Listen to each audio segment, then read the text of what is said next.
c'est que Freddy, c'est ma raison de vivre, quoi. Mais même si des fois elle a raison, on se dispute à juste titre, mais je sais qu'elle a raison et Some kids in their sleep try to run from me. Some parents on Elm Street burned and murdered me. Kill a kid with these fingers, take 'em down. I'm my own maniac, cause my daddy gone. J'en ai marre.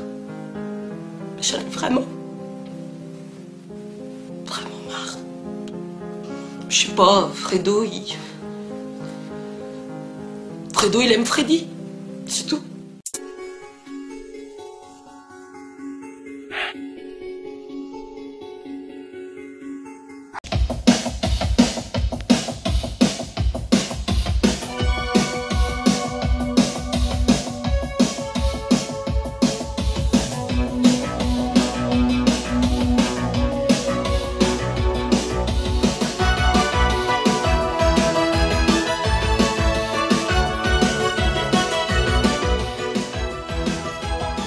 Bonjour à toutes, bonjour à tous, petite vidéo achat cash et autres numéro 121.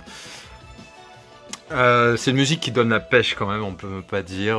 AA Take On Me, c'est indémodable, j'adore. Ça m'a fait penser d'ailleurs, en regardant le clip et tout ça, qu'il y avait une autre chanson que j'adorais, c'était Hunting High and Low, où je me passais le 45 tours en boucle, je me souviens quand j'étais jeune adolescent, on va dire. Et il va falloir que je me retrouve cette musique parce que j'adorais vraiment.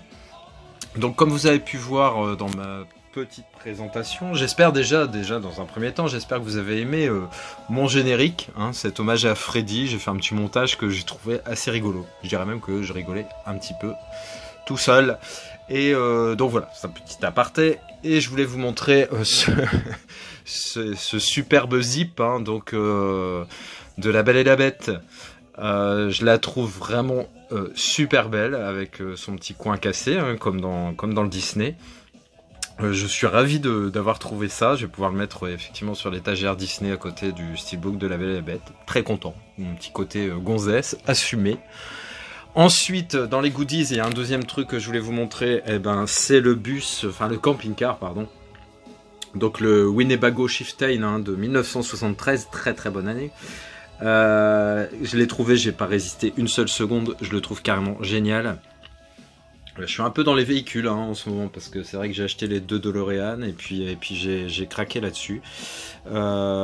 C'est quand même le camping-car, il a une place importante, hein, dans les premières saisons de Walking Dead, hein. Il reste même assez longtemps, je crois, jusque début de la 7. Enfin, je suis pas sûr, franchement, je suis pas sûr du tout. Toujours est-il que oui, c'est un peu le véhicule rêvé du survivalisme familial. Parce que sinon, je pense qu'il vaut mieux avoir un 4x4, quelque chose de plus tout-terrain et de plus discret au niveau des couleurs. Mais sinon, au niveau des possibilités, il y a des choses sympas quand même avec un camping-car. Donc voilà, très content, je vais pouvoir le mettre avec les autres goodies que j'ai de Walking Dead. Alors Walking Dead, je sais, là je suis arrivé donc aux derniers épisodes de la saison 8. Depuis la saison 7, à part les premiers épisodes, hein, avec l'apparition de Negan, c'est vrai qu'elle a un peu critiqué cette série. Mais moi, un peu comme tout dans la vie, je vais pas flinguer la série parce qu'il y a eu quelques épisodes d'un peu chiants, quelques baisses de régime, je suis tout à fait d'accord, hein. Mais cette série m'a fait passer des moments géniaux. J'ai vraiment accroché dès la première saison. C'était tout à fait le genre de série que je kiffais et que je cherchais, hein. C'était assez novateur à l'époque, hein. Ça fait quand même 8 ans de ça. Et donc voilà, je vais pas brûler la série sur la scène publique parce que il y a eu des épisodes un peu en deçà, des mauvais choix parfois aussi bien dans l'histoire que d'acteurs ou quoi que ce soit. Moi, ça reste une série qui m'a marqué, donc voilà, ça c'était aussi une petite chose comme ça entre nous en passant. Je trouve très joli avec les sièges, l'auvent. Enfin bref, je la trouve très sympa, c'est un objet que j'ai trouvé sur l'île, hein. Je trouve vraiment très très joli. Donc, ensuite on va arriver au Blu-ray et au DVD, hein. Donc le premier ça va être le Inception hein, de Christopher Nolan. Que j'avais en édition vraiment très très simple, et là j'ai chopé le Blu-ray pour rien du tout. Il était neuf hein, mais je l'ai ouvert pour justement si vous ne le connaissiez pas avoir un petit aperçu vite fait. Donc film avec Ellen Page, Tom Hardy, Tom Berenger, Michael Caine entre autres, très très bon film. Donc je vais vous montrer juste vite fait hein, je vais pas vous faire une présentation incroyable du truc. Donc la fameuse toupie. Et vous voyez l'artwork est assez basique hein, mais efficace, joli, enfin sans plus quoi. Rien d'extra sur ce steelbook à part peut-être justement la face avant. C'est vrai que les écritures sont pas forcément gênantes, mais cette vue aérienne d'une ville avec le titre écrit en immeuble, je trouvais vraiment sympathique, et le prix a aussi motivé l'achat, je ne le cacherai pas. Ensuite, il y a... Alors ça, c'est une histoire un petit peu particulière aussi pour ce film. C'est Black Sea avec Jude Law. En fait, c'est un film que j'avais eu dans les mains il y a quelques mois au champ, je crois à 6 €. Hein. Mais vu que j'en avais déjà pris quelques-uns, j'ai fait un choix et celui-là, je l'ai enlevé. Et il n'y a pas longtemps, alors je ne saurais plus vous dire, en regardant quel film, il y avait la bande-annonce de ce Black Sea. Et la bande-annonce m'a donné super envie. Et je dis putain merde, j'aurais dû le prendre là il y a quelques mois. C'était un film qui avait vraiment l'air sympa, hein, qui se passe donc dans un sous-marin, un peu à la U571, la poursuite d'Octobre Rouge. Il y a eu plusieurs films comme ça. Et justement, je me suis dit pourquoi acheter celui-là, c'est encore un énième film là-dessus, c'est rien de terrible là-dedans. Et quand je l'ai eu dans les mains, donc je l'ai trouvé. Alors je sais plus où. Si, c'était à Lille également, dans un cache. Alors il y avait une rue Léon Gambetta à Lille. Franchement, hein, sur 70-75 mètres, il y avait un cache web, un cache land et un cache converteur. Mais alors, les trucs, c'est des supermarchés, quoi. Je savais plus où donner des yeux. Et franchement, voilà, j'étais limité dans le temps, c'était hyper frustrant. Mais bon, j'ai trouvé quand même quelques films, dont ce Black Sea avec Jude Law, et que j'ai vraiment hâte de voir, qui a l'air vraiment très très sympa. Sinon, j'avais pris il y a déjà un petit moment le Lego Batman, je vous l'avais toujours pas présenté, alors je l'ai toujours pas vu, mais je sais que ça va me plaire, j'en suis certain, et c'est une valeur sûre, et je l'avais vu à un prix très très intéressant, je sais plus, 6-7 € je crois.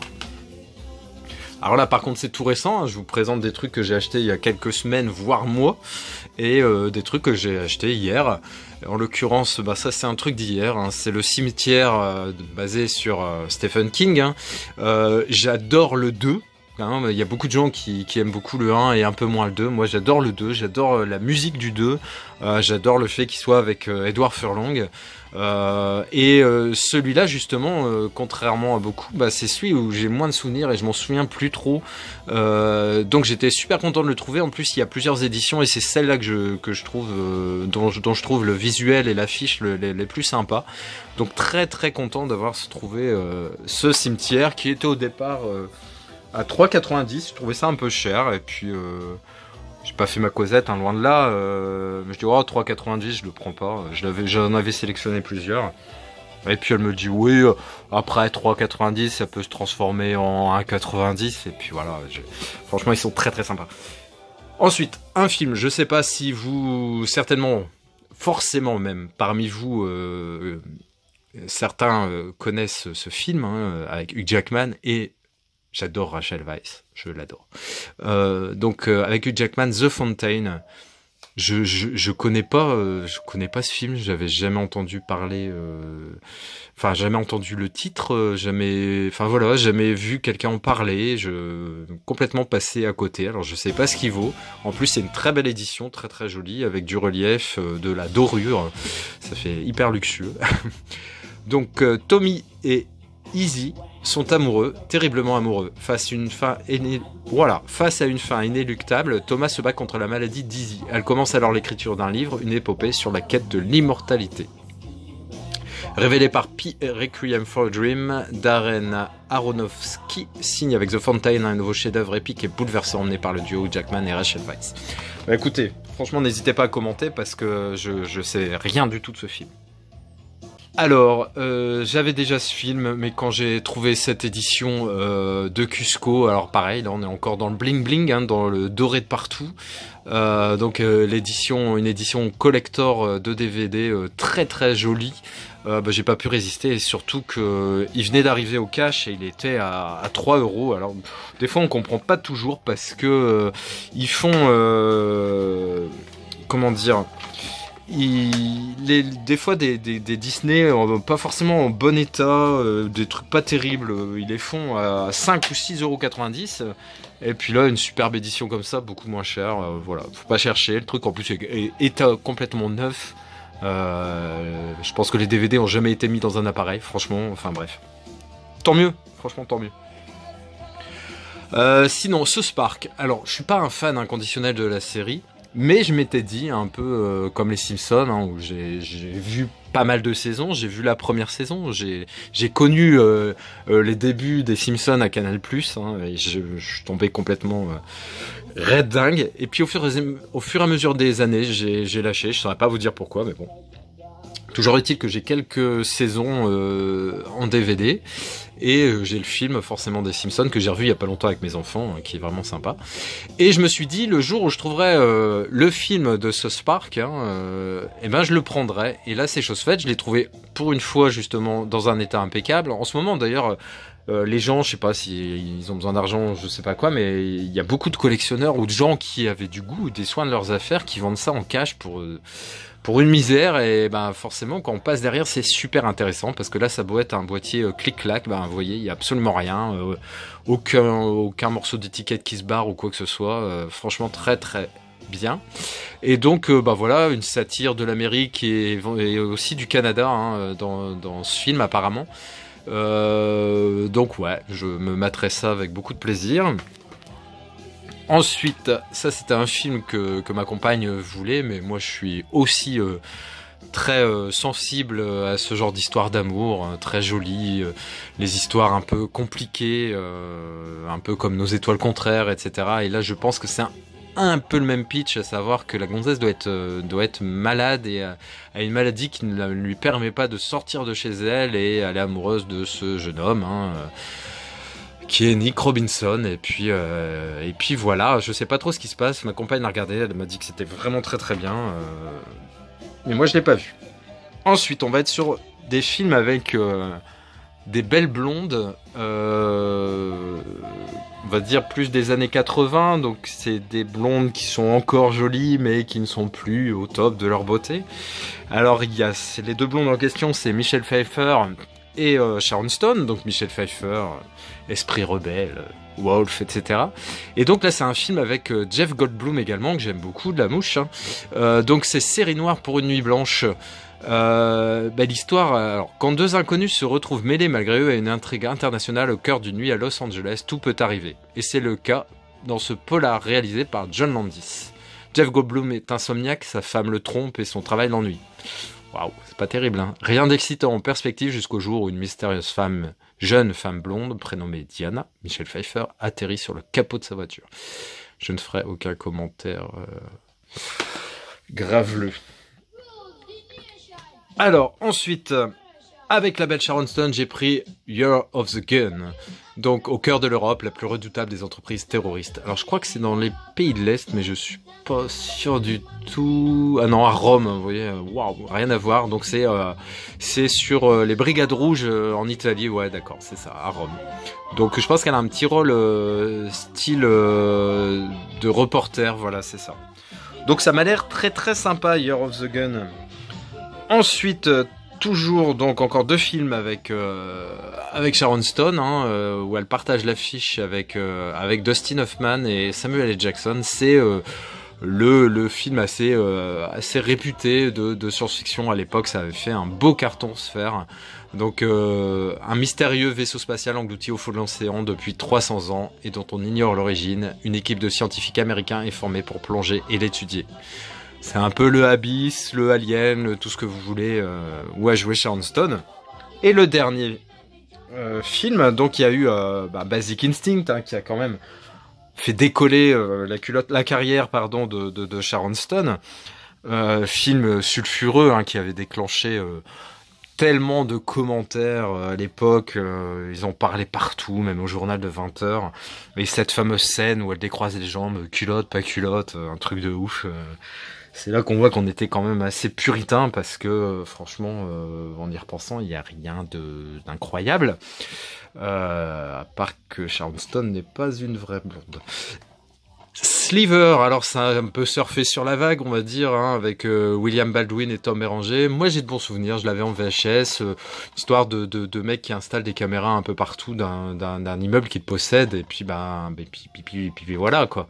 Sharon Stone, c'est un peu un prétexte pour la voir nue, ça je suis assez d'accord. Mais et alors quoi? Et alors? Donc voilà, c'était le dernier film que j'avais à vous présenter. J'espère que cette petite vidéo vous a plu. N'hésitez pas à la commenter et à vous abonner si ce n'est déjà fait. Ciao.